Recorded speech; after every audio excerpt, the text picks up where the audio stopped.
Hello मेरी Avengers army, मैं आपका स्वागत करता हूं अपने चैनल अमन पठान विद कथन में, जिसमें मैं आज इंग्लिश ग्रामर का सब एक टॉपिक है टेंस, जो बहुत ही ज़रूरी है। क्लास 6, 7, 8, 9, 10, 11, 12 जब तक आप इंग्लिश से रिलेट करेंगे तब तक आप जब तक पढ़ेंगे तब तक वो आपके साथ रहेगा। और अगर हम टेंस को सही से समझ लें तो हम एक्टिव, पैसिव, डायरेक्ट, इनडायरेक्ट ये सारे आसानी से कर जाएंगे, क्योंकि इसी पे बेस्ड होता है डायरेक्ट, इनडायरेक्ट और एक्टिव, पैसिव। तो अगर आपको टेंस पता है तो आप इंग्लिश ग्रामर में जो डायरेक्ट, इनडायरेक्ट और एक्टिव, पैसिव जो आपके बोर्ड एग्जाम्स में पूछे जाते हैं 2-2 नंबर में, उसको आसानी से आप सॉल्व कर सकते हैं। तो हम आते हैं अपने टॉपिक पे। टॉपिक हमारा है टेंस। टेंस का मतलब क्या होता है? टेंस का मतलब है काल। काल का मतलब क्या है? काल का मतलब समय है। जैसे आप लोग पहले महाभारत देखा करते थे, महाभारत में मैं काल हूँ। काल का मतलब मैं समय। अब काल जो होता है वो कितने टाइप के होंगे? समय कितने टाइप के होते हैं? 3 टाइप्स के हो सकते हैं। एक जो अभी मैं पढ़ा रहा हूँ, तो ये कौन सा होगा? ये होगा आपका प्रेजेंट टेंस, होगा वर्तमान में जो चल रहा है। और अभी मैंने कल जो भी काम किया होगा, मान लीजिए कि मैं खेला, कूदा, गाया, जो भी किया, वो किस में हो गया? मेरा पास्ट टेंस में हो गया, भूतकाल। और फ्यूचर का मतलब क्या है? मैं आगे जो करने वाला हूँ, या आगे कल, परसों, नेक्स्ट ईयर जो चीज़ भविष्य में मैं करने वाला हूँ, उसे मैं क्या बोलूँगा? भविष्यकाल। इसे आप गाने से भी समझ सकते हैं, ठीक है? जैसे मान लीजिए कई गानों में होता है, जैसे जीता था जिसके लिए, तो उसमें क्या है? वो भूतकाल है, ठीक है? जैसे अजय देवगन गाता है दिलवाले में, तो वो भूतकाल है। भविष्यकाल, मैं फिर भी तुमको चाहूँगा, अरिजीत सिंह का ये जो सॉन्ग है, तो चाहूँगा का मतलब क्या है? भविष्यकाल। और वर्तमान काल का मतलब तेरी अदाओं पे मरता हूँ, लब तुझे लब मैं करता हूँ, तो वो क्या हो गया? आपका वर्तमान काल हो गया, ठीक है? तो वर्तमान काल में, और मान लीजिए आपको वर्तमान काल पता करना है, तो अभी जो हो रहा है प्रेजेंट में, तेरी अदाओं पे मरता हूँ, लब तुझे लब मैं करता हूँ, वर्तमान काल हो गया, ठीक है? भूतकाल, जीता था जिसके लिए, जिसके लिए मरता था, तो मरता था मतलब भूतकाल। भविष्यकाल, मैं फिर भी तुमको चाहूँगा, मैं फिर भी तुमको चाहूँगा, तेरी चाहत में मर जाऊँगा, मैं फिर भी तुमको चाहूँगा। तो ये देखिए, आप इससे रिलेट कर सकते हैं बहुत आसानी से, बॉलीवुड से रिलेट करके आप देखिए। तो वर्तमान काल का मतलब जो अभी हो रहा है, भूतकाल का मतलब जो चीज़ हो चुका है, ख़त्म। कल का मैंने कल क्या किया? खाना खाया, पढ़ा, लिखा, वो सारी चीज़ें भूतकाल में। और ये हो गया आपका फ्यूचर। फ्यूचर का मतलब जैसे आपने क्रिश देखा होगा, जिसमें नसीरुद्दीन शाह क्या करता है? फ्यूचर क्रिएट करता है। बहुत सारे ऐसी मूवीज़ हैं जिसमें अब फ्यूचर का मतलब आगे क्या होने वाला है, वो चीज़। मैं आगे क्या बनने वाला हूँ? I want to become a doctor, I want to become a engineer, I want to become an actor, I want to become a singer। मतलब जो भी आप भविष्य में बनना चाहते हो, भविष्य हो गया। अब आते हैं, प्रत्येक टेंस के 4 रूप होते हैं। अब अगर एक टेंस के 4 रूप होते हैं, एक होता है इनडिफिनिट। इनडिफिनिट का मतलब होता है अनिश्चित। जैसे मैं घर जाता हूँ, ये एक अनिश्चित तरीके से कह रहा हूँ, मैं घर जाता हूँ, मेरा कोई टाइमिंग नहीं मैं बता रहा हूँ, मैं बस ये बोल रहा हूँ मैं घर जाता हूँ। कब जाता हूँ ये नहीं है, लेकिन हाँ मैं जाता हूँ। अब आते हैं कंटिन्यूअस। कंटिन्यूअस का मतलब क्या होता है? कंटिन्यू, अभी चल रहा है, अभी जारी है। मैं पढ़ रहा हूँ, मैं खा रहा हूँ, मैं वीडियो बना रहा हूँ, मैं पढ़ा रहा हूँ। ये क्या हो? कंटिन्यू, अभी चल रहा है, कंटिन्यूअस। परफेक्ट का मतलब क्या होता है? पूर्ण हो जाना। परफेक्ट का मतलब क्या होता है? परफेक्ट का मतलब क्या होता है? पूरी तरीके से फुलफिल हो जाना। तो परफेक्ट का मतलब पूर्ण। जैसे मैं ये काम कर चुका हूँ, मैं काम कर चुका हूँ, मैंने ये काम कर लिया है, मतलब जो भी चीज़, मतलब कि वो परफेक्ट हो चुका हो। और परफेक्ट कंटिन्यूअस का मतलब क्या है? जारी भी है, जारी है, उसमें अभी कार्य जारी है और समय के साथ जारी है। मैं इतने समय से ये कार्य कर रहा हूँ, मैं इतने समय से ये चीज़ कर रहा हूँ। तो अगर एक टेंस के 4 पार्ट, तो 3 टेंस है, तो कितने टोटल टेंस बनेंगे हमारे? 12 टेंस बनेंगे। अभी हमारे टेंस के बारे में ये इंट्रोडक्शन पार्ट था, और इसको मुझे लगता है कि आप अच्छी तरीके से समझ गए होंगे। तो इसलिए अब बढ़ते हैं हम 12 टेंसों में से एक एक टेंस को अलग अलग हम पढ़ेंगे और उनके क्या स्ट्रक्चर हैं, क्या रूल्स हैं, वो सारी चीज़ें हम एक नेक्स्ट वीडियो में। तो अब शुरू करते हैं हम अपने पहले टेंस से। 12 टेंस पढ़ने हैं, जिसमें हमें पहला टेंस मैं बताने जा रहा हूँ और पहले टेंस में आएगा प्रेजेंट इंडेफिनिट टेंस। पहला tense present indefinite tense. Present indefinite tense वर्तमान। देखिए हर एक टेंस का एक पहचान होता है, किसी को पहचानना है, जैसे छोटे बच्चे जैसे होते हैं, किसी पापा किसी मम्मी कहना है, उसके लिए उनको पहचान दिया जाता है कि ये पापा ये मम्मी है। वैसे ही हमें इनको भी पहचानने के लिए हमारे पास कुछ होना चाहिए जिसे हम पहचान सकें कि ये किस टेंस से रिलेट करते हैं या किस टेंस का ये सेंटेंस है। अब देखिए, तो अगर प्रेजेंट इंडेफिनिट टेंस को आपको पता करना कि वो किस टेंस का है, तो उन वाक्यों के अंत में या क्रिया के अंत में, मतलब क्रिया के अंत में या तो ता है, ती है, ते है, ता हूँ आदि शब्द आते हैं। जैसे कोई भी गाना कि मतलब कि मान लीजिए कोई भी गाना आ जाता है, जैसे कि तुझे चाहता हूँ, ता हूँ का मतलब क्या हुआ, ताहूँ आ गया, तो इसका मतलब प्रेजेंट इंडेफिनिट टेंस हो गया। ठीक है। बहुत प्यार करते हैं तुमको सनम, ते हैं, बहुत प्यार करते हैं, तो ते हैं का मतलब क्या हो गया, ये प्रेजेंट इंडेफिनिट टेंस हो गया। ठीक है। ये ती है, अब मान लीजिए ती है मतलब क्या हुआ, ती है मतलब मान लीजिए मैं वह खाना खाती है, या फिर कोई भी गाना ले लीजिए। अब याद तो आ नहीं रहा इस टाइम, नहीं तो मैं आपको बताता। ठीक है। तो अब आगे आते हैं, तो ऐसे ही आप इसको क्या करेंगे, रिलेट कर सकते हैं। ता है, ती है, ते हैं, तू, ता हूँ आदि शब्द आएंगे, तो उनको हम क्या बोलेंगे, वो किसके शब्द होंगे, प्रेजेंट टेंस के। अब हमें 3 सेंटेंसेस बनाने होते हैं, अफर्मेटिव, निगेटिव और एक होता है इंटेरोगेटिव। तो मतलब अफर्मेटिव में सकारात्मक, जिसमें सिर्फ पॉजिटिव बातें हों, इसीलिए उन्हें हम पॉजिटिव सेंटेंस भी कहते हैं या अफर्मेटिव कहते हैं। तो पॉजिटिविटी वाली बातें हों, जिसमें मैं जाता हूँ, मैं खाता हूँ, मैं पीता हूँ, मैं नहाता हूँ, मैं सोता हूँ, ऐसा कुछ भी ऐसा सेंटेंस आए। तो इसमें सबसे पहले रूल समझ लेते हैं। स्ट्रक्चर का मतलब किसी की बनावट कैसी होती है। ठीक है। तो बनावट के लिए सबसे पहले हम क्या करेंगे, सब्जेक्ट, उसके बाद वर्ब, उसके बाद ऑब्जेक्ट आता है। तो ये हमें प्रोसेस याद होना चाहिए कि सबसे पहले हम सब्जेक्ट, फिर इसके बाद वर्ब आता है, फिर इसके बाद ऑब्जेक्ट आता है। सब्जेक्ट क्या होता है, मतलब कि जो भी करने वाला होता है उसे हम सब्जेक्ट बोलते हैं। वर्ब क्या होता है, कोई भी एक्शन कर रहा हो, खाना पीना, नहाना धोना, पीटना मारना, कुछ भी, ये सारे किस में आएंगे, वर्ब में। ऑब्जेक्ट क्या होता है, किसके लिए हो रहा है, क्या कर रहे हैं, जैसे अभी हम आगे बढ़ेंगे तो समझेंगे।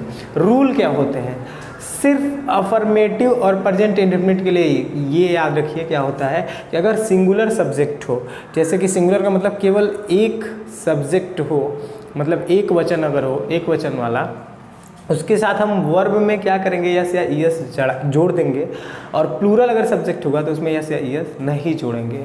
तो एक एग्जाम्पल के थ्रू बहुत आसानी से हम समझते हैं। ये है हमारा एग्जाम्पल, जिसमें मैं विद्यालय जाता हूँ। तो सबसे पहले मुझे ये पता करना कि इसमें सब्जेक्ट क्या है। तो भैया कौन विद्यालय जाता है, मैं विद्यालय जाता हूँ। तो इसमें मैं क्या है, सब्जेक्ट है। तो सबसे पहले मैं को इंग्लिश में क्या बोलते हैं, सबको पता है, आई। इसके बाद आता है वर्ब। तो वर्ब इसमें क्या होगा, जाना, जाता है। तो जाता है को इंग्लिश में क्या बोलते हैं, आई गो।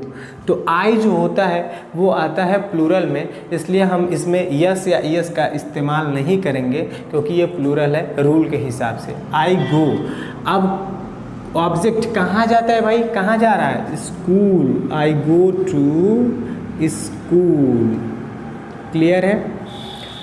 कर्म को कैसे पता करना है, जैसे अगर मान लीजिए मुझे पता करना कि करता क्या है, तो मैं कौन लगा के पता कर सकता हूँ, मैं विद्यालय जाता हूँ, सॉरी यहाँ पे है लिख दिया है, मैं विद्यालय जाता हूँ। तो अब एक बात बताइए कि मैं विद्यालय जाता हूँ, तो कौन विद्यालय जाता है, मैं जाता हूँ। तो मैं क्या हो गया इसमें, सब्जेक्ट को आई कर लिया।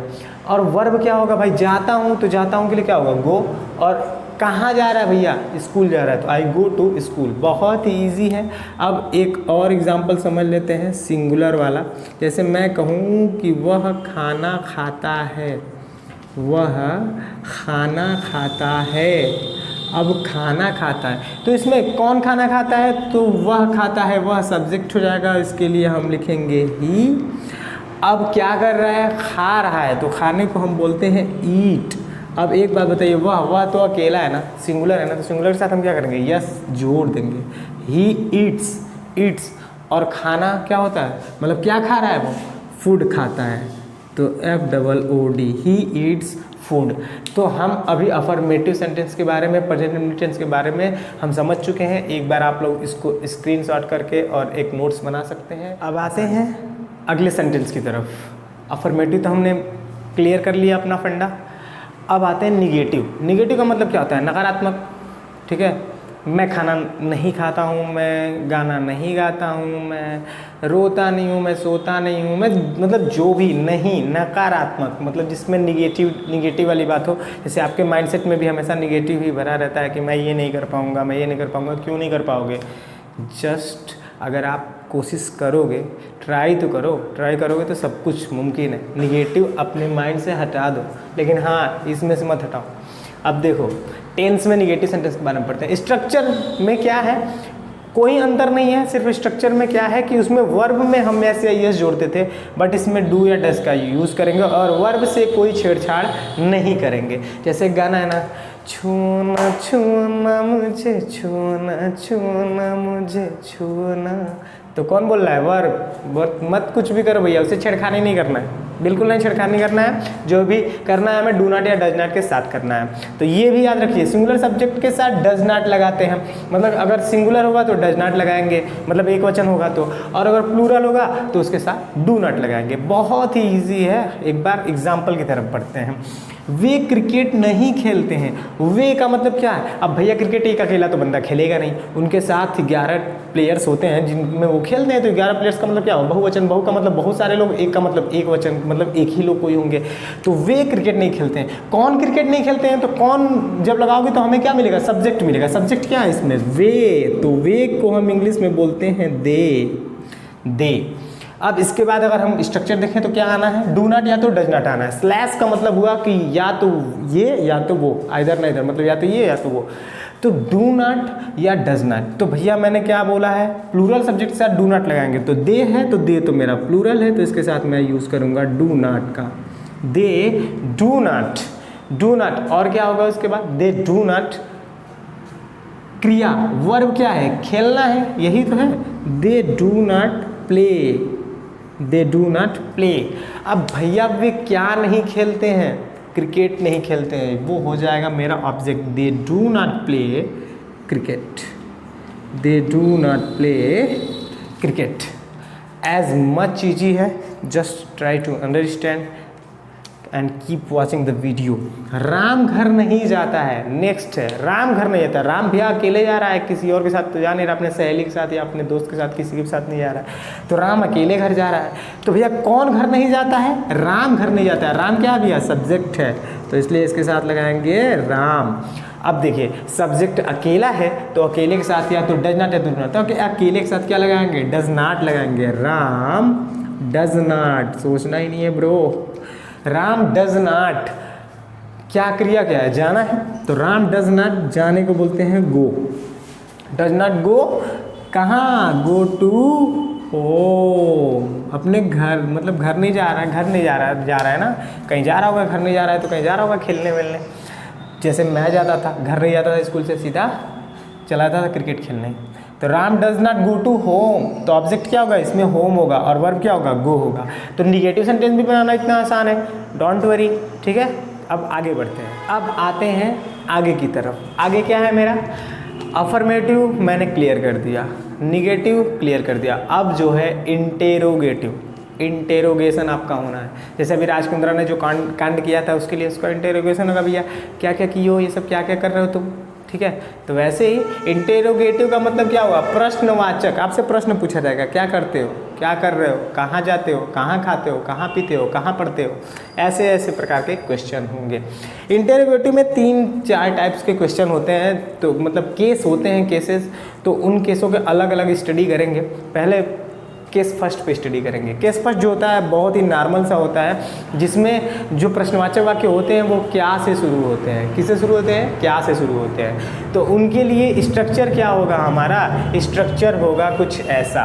देखिए डू या डज फिर सब्जेक्ट, फिर वर्ब, फिर ऑब्जेक्ट, फिर प्लस, और सबसे इम्पॉर्टेंट क्या होता है, इंटेरोगेटिव साइन लगाना। प्रश्नवाचक चिन्ह नहीं लगाते हैं कई बच्चे, जिसकी वजह से अगर उसने सारा सही किया है और अगर इंटेरोगेटिव जो साइन है मतलब जो चिन्ह है वो अगर नहीं लगाया तो सारा गलत हो जाता है। तो पंक्चुएशन बहुत ज़्यादा मायने रखता है हमारे इंग्लिश ग्रामर में, तो पंक्चुएशन का ध्यान रखिए और इस साइन का ध्यान बिल्कुल रखिए। तो ये मैंने बता ही दिया कि प्लूरल के साथ डू का यूज़ करेंगे और सिंगुलर के साथ डज का यूज़ करेंगे। अगर सिंगुलर होगा तो डज और प्लूरल होगा तो डू, ये बात याद रखना है एकदम बिल्कुल। अब देखिए एक एग्जाम्पल लेते हैं, क्या वह घर जाता है। तो क्या से अगर कोई वाक्य शुरू होता है तो वो केस फर्स्ट का है, मतलब कि एक सिंपल इंटेरोगेटिव है जिसमें क्या, जिसका उत्तर हाँ या ना में दे दिया जा सके, वो ऐसे केस इसमें यूज़ होंगे। जैसे मैं क्या वह घर जाता है तो भाई हाँ या तो ना, हाँ या ना में एकदम एग्जैक्टली आंसर इसका दे सकते हैं। तो क्या वह घर जाता है, तो स्टार्ट कहाँ से करना है, स्ट्रक्चर देखो, डू या डज। अब डज कब लगाओगे, सिंगुलर होगा तो, और डू कब लगाओगे जब प्लूरल होगा तब। तो वह क्या है, एक सिंगुलर है तो सिंगुलर के साथ क्या करोगे यूज़ भाई, सीधा सीधा डज यूज़ करोगे, डज। अब इसके बाद सब्जेक्ट, क्या वह घर जाता है तो भैया कौन है, वह क्या है, सब्जेक्ट है, तो डज ही। अब क्या होगा उसके बाद वर्ब, जाता है, जाना ही तो वर्ब है ना, एक्शन वही है ना, जाना एक एक्शन है, तो डज ही गो। भैया वर्ब से छेड़छाड़ नहीं करना है, जब डू या डज लग जाए तो वर्ब से कोई छेड़छाड़ नहीं करना, वर्ब जो है वैसे ही रहने दो उसको, गो। ऑब्जेक्ट क्या है यार, गो टू, कहाँ जा रहा है, home, does he go to home. सबसे इम्पॉर्टेंट ये जो होता है ये साइन, प्रश्नवाचक चिन्ह लगाना बिल्कुल ना भूलना। 6, 7, 8, 9, 10, 11, 12 के बच्चे सब लोग इसे रिलेट कर सकते हैं, बहुत ही आसान तरीके से समझा रहा हूँ, कभी नहीं भूलेगा। अब अगला आते हैं दूसरा, क्या वे शतरंज खेलते हैं, वे शतरंज खेलते हैं, मतलब कि 2-4 टीम बैठी होंगी, मैं भी बहुत चेस खेलता हूँ, बहुत इंटरेस्टिंग और बहुत ही माइंड वाला गेम है चेस, खेलना भी चाहिए आप लोग को।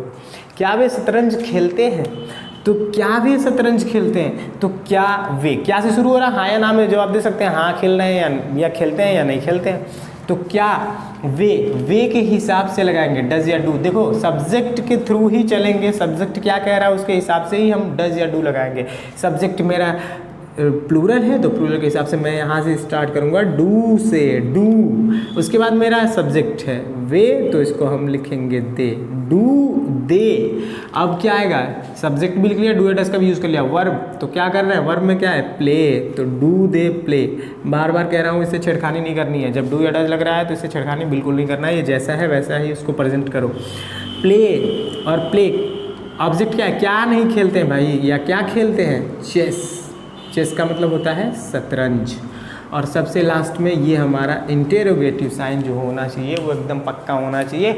अब हम बढ़ते हैं आगे, आगे की तरफ। इंटेरोगेटिव में केस फर्स्ट पढ़ लिया, अब केस सेकंड को सॉल्व करते हैं। केस सेकंड कैसा होगा, अब केस सेकंड में इंटेरोगेटिव निगेटिव होगा, मतलब कि प्रश्न तो होगा साथ में, लेकिन उसमें भी निगेटिव सेंटेंस होगा।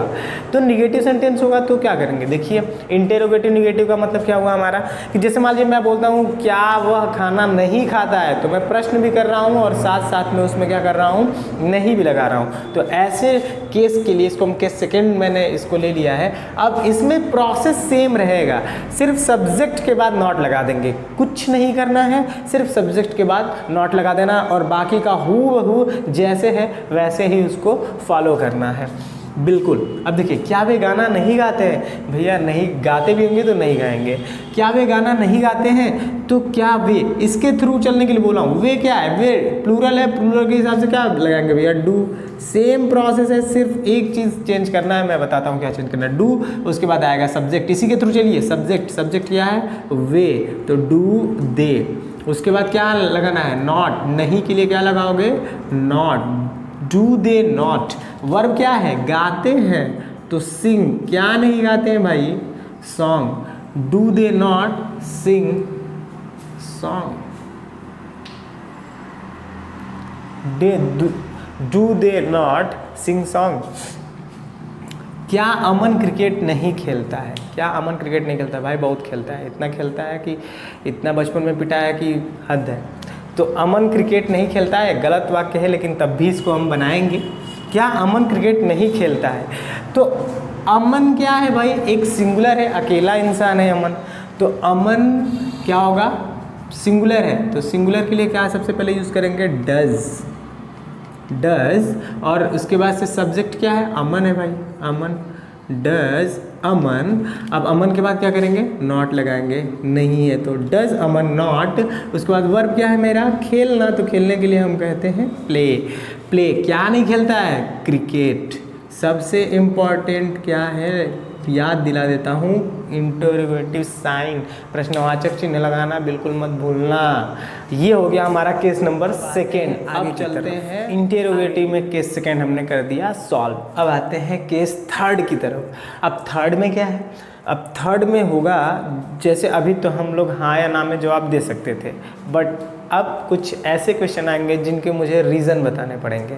रीज़न का मतलब कि आपको कारण बताना पड़ेगा, हाँ या ना में आप जवाब नहीं दे सकते हैं। तो आगे आते हैं, केस थर्ड कैसा होता है, जिसमें हम WH वर्ड्स का मतलब क्या हुआ, वेयर, वेन, वाई, वेयर, ऐसे शब्द को हम WH वर्ड्स बोलते हैं, ठीक है। तो उसके बाद सेम प्रोसेस फॉलो करना है, डू या डज, फिर सब्जेक्ट, फिर नॉट, फिर वर्ब, फिर ऑब्जेक्ट, फिर उसके बाद से लास्ट में इंटरोगेटिव साइन जो है वो लगाना एकदम बिल्कुल ज़रूरी है। कोई दिक्कत नहीं है बच्चा लोग, आगे बढ़ते हैं। तुम मुझसे प्यार क्यों नहीं करते हो, तो आप लोगों ने कभी कभी मूवीज़ देखा होगा, ठीक है। तो मूवीज़ में हमेशा क्या होता है कि आपको मिलता है ये सब सुनने को। अभी जब मैं इसको सेंटेंस को जब बनाऊंगा तो आप एक बार ज़रूर फील करोगे ये तो मैंने कहीं सुना है मूवीज़ में। तो तुम मुझसे प्यार क्यों नहीं करते हो, भैया क्यों नहीं करते हो, उसकी मर्जी क्यों नहीं करता है आपकी। तो इसके लिए आपको हाँ या ना में नहीं बता सकते, हाँ या ना में नहीं, उसके लिए रीज़न देना पड़ेगा, भाई तुम मुझे पसंद नहीं हो, या जो भी हो, जो भी आप रीज़न बताना पड़ेगा, प्यार क्यों नहीं करते हो भाई। तो सबसे पहले इस क्यों का जवाब हमें चाहिए, तो इस क्यों को सबसे पहले लिखते हैं। क्यों का मतलब वाई, क्यों को इंग्लिश में बोलते हैं वाई। अब ये WH वर्ड्स मैंने लिख दिया, अब क्या करेंगे, डू या डज का यूज़ करेंगे, बिल्कुल डू या डज का यूज़ करते हैं। डू या डज किस बेस पे यूज़ करेंगे, अब इसमें हमारा सब्जेक्ट है तुम, ठीक है। तो तुम जो है वो सब्जेक्ट है ब्रो, तो तुम जो है यू तो आएगा प्लूरल में, तो प्लूरल के लिए हम लगाएंगे डू, वाई डू, सॉरी इसको स्मॉल लेटर में लिखेंगे, वाई डू। अब यहाँ तक हमने क्लियर कर लिया। अब सब्जेक्ट आएगा, सब्जेक्ट क्या है, यू है, तो वाई डू यू। अब क्या करेंगे, नॉट लगाएंगे, वाई डू यू नॉट। अब वर्ब क्या है, प्यार करना, वो भी तो एक एक्शन है ना, प्यार करना। तो प्यार जो होगा वो क्या होगा, why do you not love, why do you not love. Object क्या है भैया, किससे प्यार नहीं कर रहे हो, मुझसे प्यार नहीं कर रहे हो, क्यों नहीं कर रहे भाई, अब वो अपने आपस में समझे, मुझसे नहीं कर रहे, मुझसे का मतलब मी। अब इसको अगर मिला के पढ़ा जाए, लास्ट में इंटरोगेटिव साइन लगाना है बिल्कुल जरूरी है। अब इसको मिला के पढ़ा जाए, why do you not love me, सुना है कभी, देखना, बस मूवीज़ देखते हो बट ये इंग्लिश की शब्द को भी सुना करो और उससे भी बहुत कुछ सीख सकते हो, ठीक है। तो why do you not love me. अब अगला आते हैं सेंटेंस, वह खेलने कहाँ नहीं जाता है, भैया वहाँ पे रेस्ट्रिक्टिव एरिया का हो सकता है, भूत हो वहाँ पे, तो इसलिए नहीं जाता हो।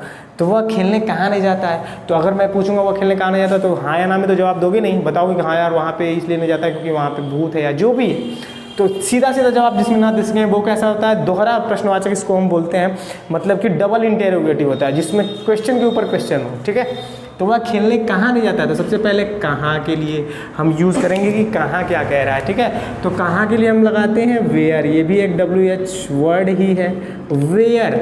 अब क्या करेंगे, डू या डज लगाएंगे, भैया किसके हिसाब से, वह है इसमें हमारा सब्जेक्ट के हिसाब से लगेगा डज, वेयर डज। अब क्या आएगा, ये सब्जेक्ट आएगा, सब्जेक्ट क्या है, वह है, तो वेयर डज ही। और नहीं के लिए क्या लगाओगे, where does he not, not जाता है और खेलने।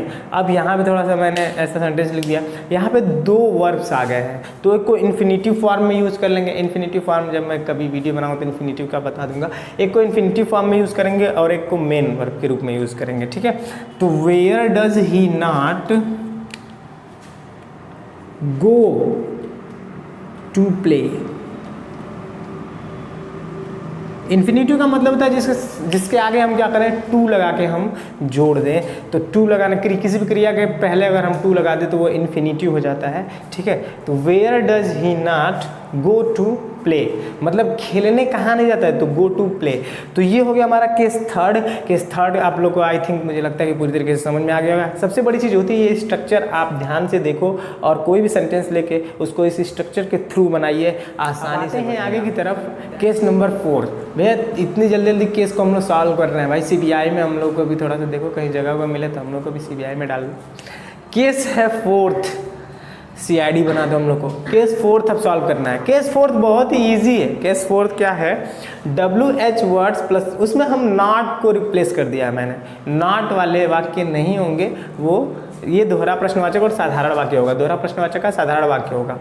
वह क्यों रोता है, क्यों रोता है भाई, तो क्यों को क्या करेंगे, सबसे पहले लिखेंगे वाई।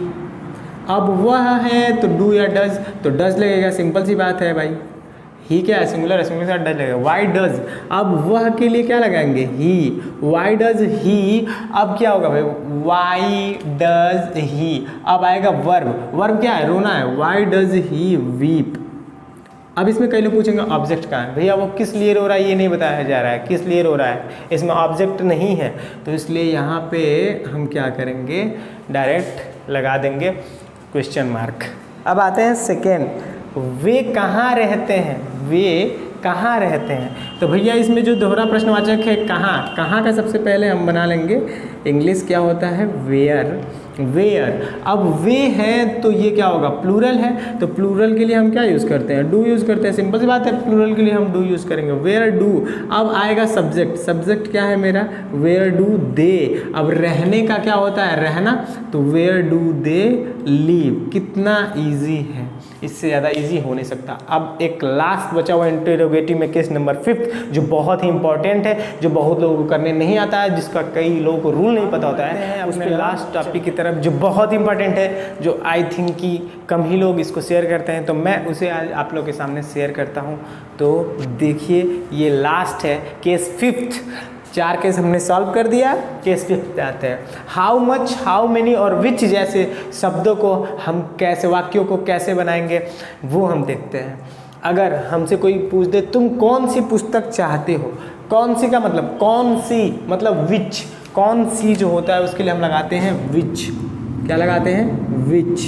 अब देखिए इसमें एक डिफरेंस क्या होता है, ये नाउन, नाउन का मतलब ये मटेरियल नाउन, पुस्तक जो है वो इस प्रश्नवाचक शब्द के तुरंत बाद जुड़ेगा। इसमें सिर्फ यही रूल चेंज हो जाता है कि इसके तुरंत बाद हम क्या करेंगे, इस नाउन को जोड़ लेंगे। पुस्तक को क्या बोलते हैं, विच बुक।